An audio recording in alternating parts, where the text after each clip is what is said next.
Hi, this is Érika from a small robot studio. Today I'll show you how to build a simple body base mesh in Nomad Sculpt. My aim is to help you get the pieces of the human body right. I'm not gonna focus on detail, but on creating a solid foundation from which you can build up as much detail as you want. I created this reference diagram based on photo reference of a fairly muscular model.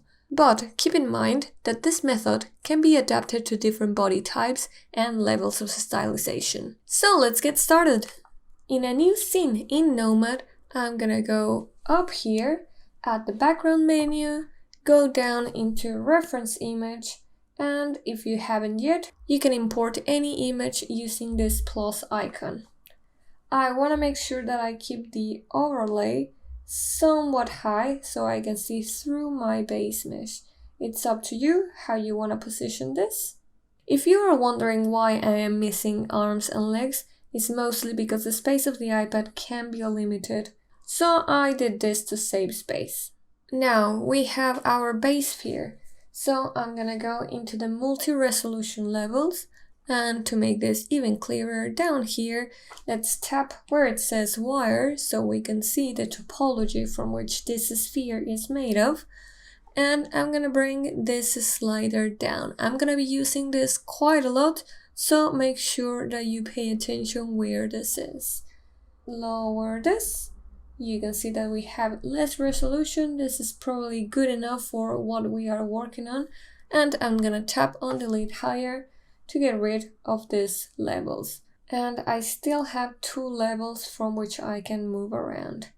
Let's actually go to the lowest one, close this menu, and I'm gonna go for the project tool. I'm gonna make sure to choose line method, and here at the top right, I'm gonna set this shape line rotate step to 90 so I can have vertical or horizontal lines.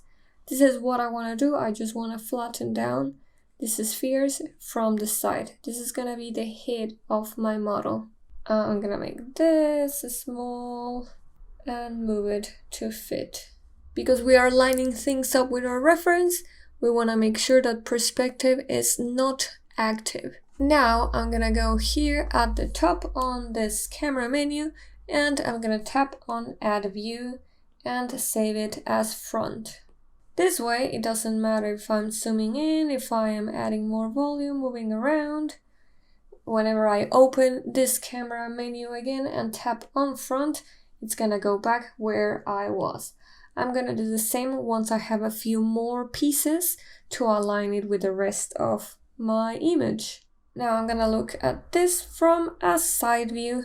I'm gonna pick the selection mask and set the selection to a rectangle. I'm gonna choose the area that is gonna be the jaw. And here at the top, open this menu, focus on this area, my basic mask actions. I'm gonna invert this. Now with my gizmo tool, I'm gonna bring this down to create what is gonna be the jaw. And with the move tool, I'm gonna create the rest of the jaw. Doesn't have to be super detailed. Another tool which can be useful is smooth. I'm just gonna sharpen this a little bit so it looks a bit more like a head. Another brush that I'm gonna be using quite a bit is flatten.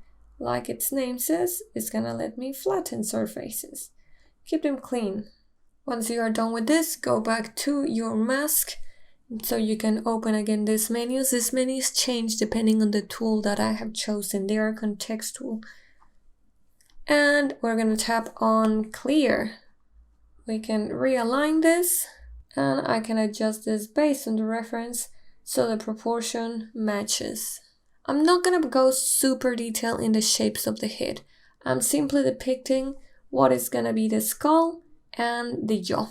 This is because you can see the process with a lot more detail on my stylized head tutorial, or if you wish to go deep into realistic face anatomy, you can check out my head sculpting course as well. Anyway, I'm gonna go back to multi-resolution and bring this up, and you'll see that this gets a little bit smoothed. This is all we need for this first stage. So let's go into the scene menu and let's bring a sphere. This menu is gonna turn into the topology menu, and here in parameter, let's lower this volume. I'm working between 2 and 3, so it's low resolution but not crazy low. I'm gonna now create the ribcage. And the ribcage is kind of like an egg shape with a tiny tilt. Let's first look at it from a front view. We can validate this right away with this green button at the top, so we can start modifying this with way more detail. So I'm gonna stretch this shape a little bit smaller there from the sides. Now let's turn to the right. You can use a snap cube up here so it snaps to a perfect side view, and I'm gonna drag this with 2 fingers to the side. Let's make it match. I'll make this rib cage a bit thinner, might be a bit too long, and this tilt is gonna be quite important. Make sure that your gizmo is set here to local. If I deactivate this, you'll see that this is always orthogonal. It is in a right angle based on the word. But if I set it to local, it follows the orientation of the object. You might want to change this depending on the task that we are doing. This looks good. Let's save our side view and we can go to our front. Now that we have this orientation, it's time to use our move or drag tool. Let's squeeze the top like an egg, and we can even extend the bottom. And back at the front, I'm gonna go once again into multi-resolution and let's tap on subdivide. So we have 2 levels that we can move around. And on the highest level of resolution, I'm gonna grab my clay brush, make it a bit smaller, set it to sub, so it's pushing inwards, not outwards. And I'm gonna get the opening, the front opening of the rib cage. Maybe a couple adjustments with the drag tool. And this rib cage is done. Next, I'm gonna create the pelvis, and this time I'm gonna choose a cylinder. Here we go, cylinder. Let's make this much smaller. Here at the top, I'm gonna pick radius. So I get this yellow dot, which I can drag to have different radiuses. So I want to create kind of like a bucket shape. The top is gonna be at the edge with the skin. And I'm gonna open my topology menu and I want you to focus on this corner. I'm gonna bring parameter up and topology down here, down. And these 2 numbers are gonna allow me to get rounded corners. It's better so it looks more organic. This is roughly the shape that I want. Let's bring it back to the front. We can validate. Let's bring it to the side. Shrink. And once again, tilt it. This is the natural tilt that our body creates. This is a natural neutral position for our body. Now, similar to what I did to the center of that rib cage, with my clay sub to sub, I'm gonna make a little space there, which is gonna be the opening for the legs from a side view. Once again, move or drag. I'm gonna inflate this so we have the volume of the gluteus. We can now go to a back view and align it once again to our reference. Save the view just like before, and now we can judge how our body is going from different points of views. The gluteus from the back are much wider, so I'm also gonna get this general shape. See, from the front, opening from the legs, but for the back, we have that volume. I'll use smooth to get a nice round transition, and it's worth to look at it from a different angle, like a higher or lower, to make sure that we're getting nice roundness. Next, I'm gonna use the tube tool set to path, and with it I'm gonna blocking the legs and the arms. So tap on the background twice, then tap on that green dot. At the top we can select mirror so we can see both legs at the same time, and bring this into the reference. I'm gonna tap between the 2 points to create a new point around the height of the knee. Here at the top, once again, I'm gonna select radius so I can have a different size for the top and the bottom. And if you even press it once again, every single point that you create here is gonna have a size control. So I can add maybe one here to get some thickness to that leg. And one more time for the thickness of the calf muscle. If you are going for realistic human proportions, the distance between the pubic bone all the way down is half of the body. So down, down, that's half. From here to the top, that's another half. Before we move on, let's look at it from a side view. By the way, this diagram's don't match up perfectly, so maybe I'll have to adjust a little bit the alignment and save once again this by tapping on this icon next to the camera. Let's once again choose tube, set into pad mode, and I'm gonna do the exact same. Make sure that you are tapping on the background, not on your existing meshes. Same process. The area of the elbow tends to be thinner. Of course, the area of the bicep is a bit wider. The start of the arms are much wider than the ends where the wrists are. Maybe one more point in between to get that natural width of the beginning of the forearm. Mirror it as well, and I'm not gonna validate yet, so I can move these controllers around. Now, before I carry on, I would like to take a moment to acknowledge the group of amazing people who support our channel via Patreon. So yeah, thank you so much! All our supporters gain access to a growing library of 3D assets, which include this base mesh, which can be adapted to any of your original characters. You can learn more about it on patreon.com/smallrobotstudio. Alright, let's carry on. It's time to fill the gaps between these main masses. So I'm gonna go back to the scene menu. I'm gonna create a sphere like before. Set this parameter to 3. Let's validate this. I'm gonna make it smaller and actually put it to the side because I'm gonna be duplicating it. I'm also gonna create another cylinder with rounded corners. And I'm also gonna make it smaller and put it on this side. This way, every time that I need to make a volume, which starts in any of these primitives, I am just gonna go here at the side where it says clone, while I have my gizmo selected, tap it, and move to get right away the duplicate of this shape. I'm gonna use this to create the shape of the shoulders, the deltoid area.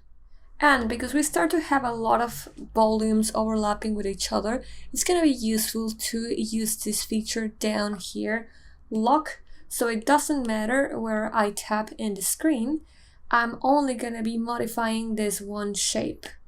Let's go into move and let's start modifying this shape. This muscle, the deltoid, is kind of like a teardrop shape. It covers the top of the arm. So from the bottom, I'm gonna squeeze that. Let's look at it from the back. Let's move it a bit higher and it actually is gonna protrude more to the back. And from the very top, I'm gonna make this sort of hole at the center. Maybe smooth it a bit. Don't worry about refining it too much. Once we have all the pieces together, it's gonna be easier to make decisions. Now I'm gonna go into the symmetry menu. I'm gonna make sure that this is set to world, and I'm gonna mirror this to have it on both sides. Since I have it on the left, I do a left to right mirror. And there we go, my deltoid on both sides. For the neck, you can use a cylinder, but I actually prefer to use another tube. So let's make this quick tube. From the side, let's make sure that there's no gaps. And I'm gonna add one point in the center and pull it towards the front. This is the natural shape that the neck creates.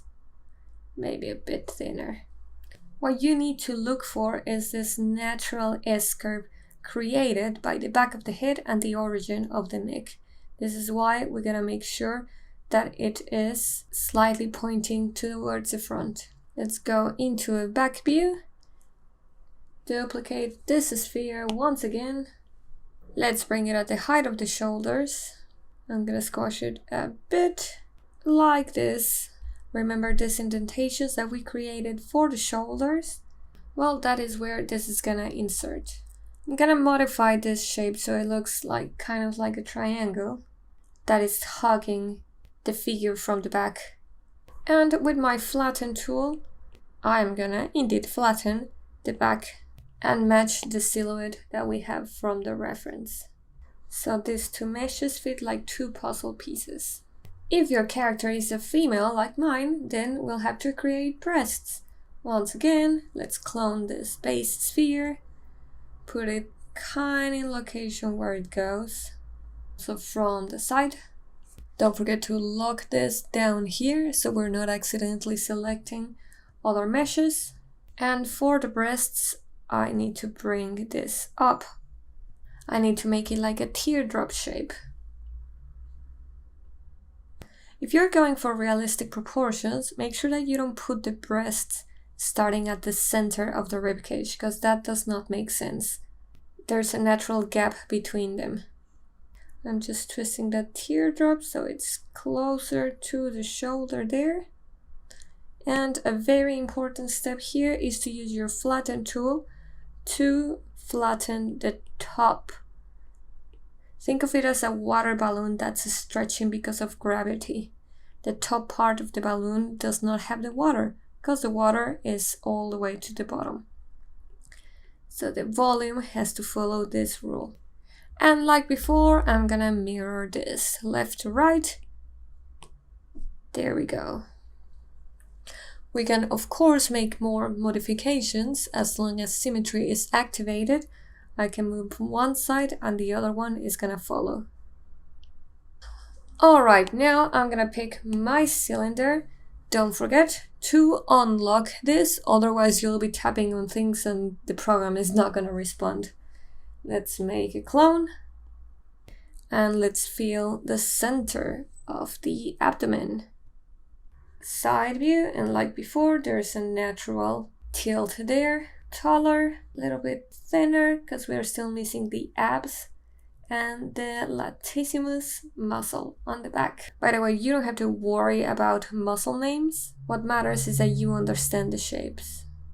Now, if for some reason you lose the center of the scene, here with my gizmo selected, I'm gonna go into the gizmo menu up here and focus down here in the area that says translation. Red one is for the x-axis, so if I set this to 0, it's gonna put the volume back at the center of the x-axis, the center of the whole scene, so I don't have to worry of doing it by hand. And now that I have that, I can inflate this from the bottom to get the area of the obliques. And again, with my move tool, just get it to hug that pelvis cylinder that we created originally. Don't worry too much in the back right now because we are missing one more volume there, which we'll do in just a bit. In general, I'm following the shape of the pelvis except for these front corners, which I am making it go a little bit past. Once again, duplicate this sphere. This is gonna be the abs. Kinda long. This one goes from the ribcage and it attaches down to the pelvis. From the side, we'll need to flatten this.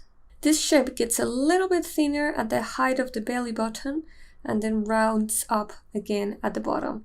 In males, this would be slightly more square. In females, it kind of resembles a violin shape. That indentation, that hole that we created in the ribcage, this is where this muscle attaches. From the side view, I'm gonna curve it towards the front, and then with the gizmo, I'm gonna insert it. Might need a little bit of rotation.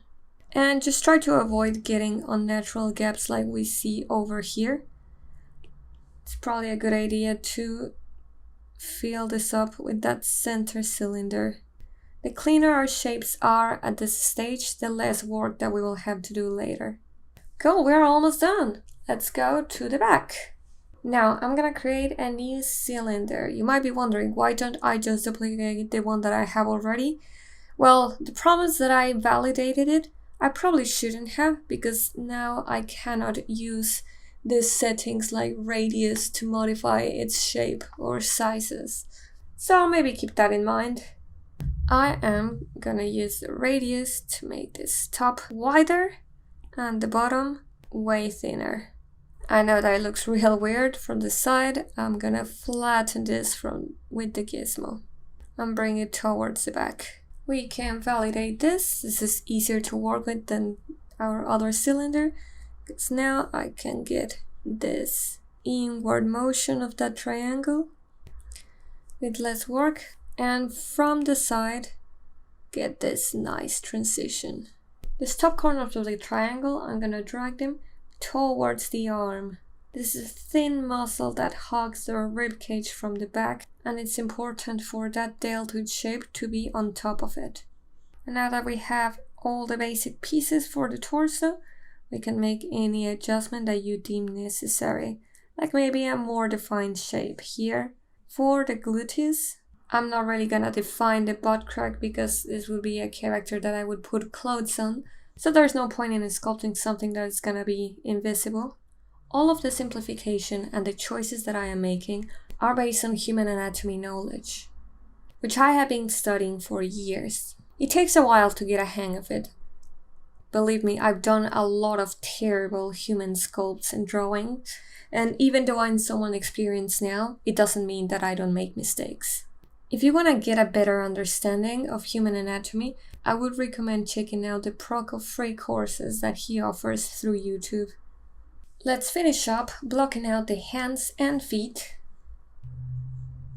Now that I have positioned this heel, I want to bring it up, but here's an issue. Even though I have symmetry selected, it's not doing symmetrical modifications.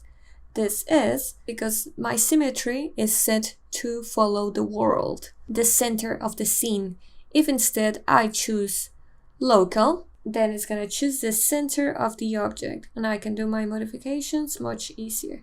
So I'll bring this up and thin it out. So I'm creating the shape of the heel with the Achilles tendon. And the bottom, it's a bit wider. Of course, I'll have to look at this from the side view.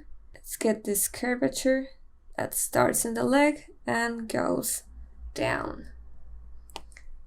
I'll probably need to bring this heel a little bit down. I'm gonna hide this sphere, which I'm not sure that I'm gonna use anymore. And I'm gonna create a box, which is gonna be the feet, and I'll do the same for the hands. So actually, probably a good idea to get a duplicate. Let's clone this to create our feet. So I'm gonna squeeze this. I'm gonna use my selection mask with rectangle mode to select the top of the feet. Open the mask menu. Let's blur this a couple times. Invert it.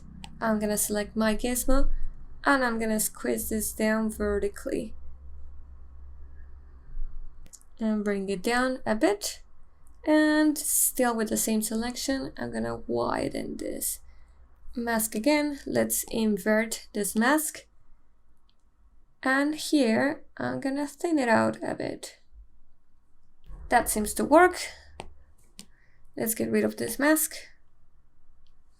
and make the final adjustments with our move or drag tool. Like I did before, I need to switch my symmetry to local. This is per object. I'm happy with this fit, so I'm gonna mirror it left to right. Oh, but the mirroring didn't work. Why? Because we have our symmetry method set to local. So for this, I actually need to change it back to world. And there we go. We're gonna keep the hands really blocked in. I'm just gonna do the palm, because I have a full video focusing on hand. Mainly what matters to me is to get the proportion of the palm right.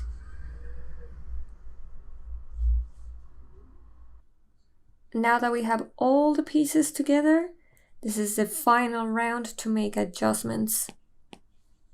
At this point, it's a good idea to validate the arms and legs, so we have full control over the shapes, getting those details that we couldn't get when it was just tubes. While adjusting your volumes, if you start to get this sort of jagged edges, it is a good idea to go into multi-resolution and subdivide to get a bit more topology there and smooth that out. Alright, I think this works. So we can move on to the next stage. Make sure that you save a copy of this so you have your model in pieces. Here in the project menu, I'm gonna go to Save As and then tap on this plus icon to create a second version. I'm gonna use the checks to select all the pieces. I actually not gonna select that hidden sphere, which I'm gonna delete shortly, and I also don't want to select the box of the hand. I can always merge them to the body later. Scroll down a bit to the section Voxel Merge. I'm gonna use this slider to select the size of the polygons. And let's test Voxel Merge. Now all of these different pieces are merged into one. There might be some weird looking areas like this, but that's easy to fix. Use your smooth tool, but lower its intensity. Why? Because if we have it really high, it's gonna destroy the nice shapes that we blocked in. We don't want to destroy shapes.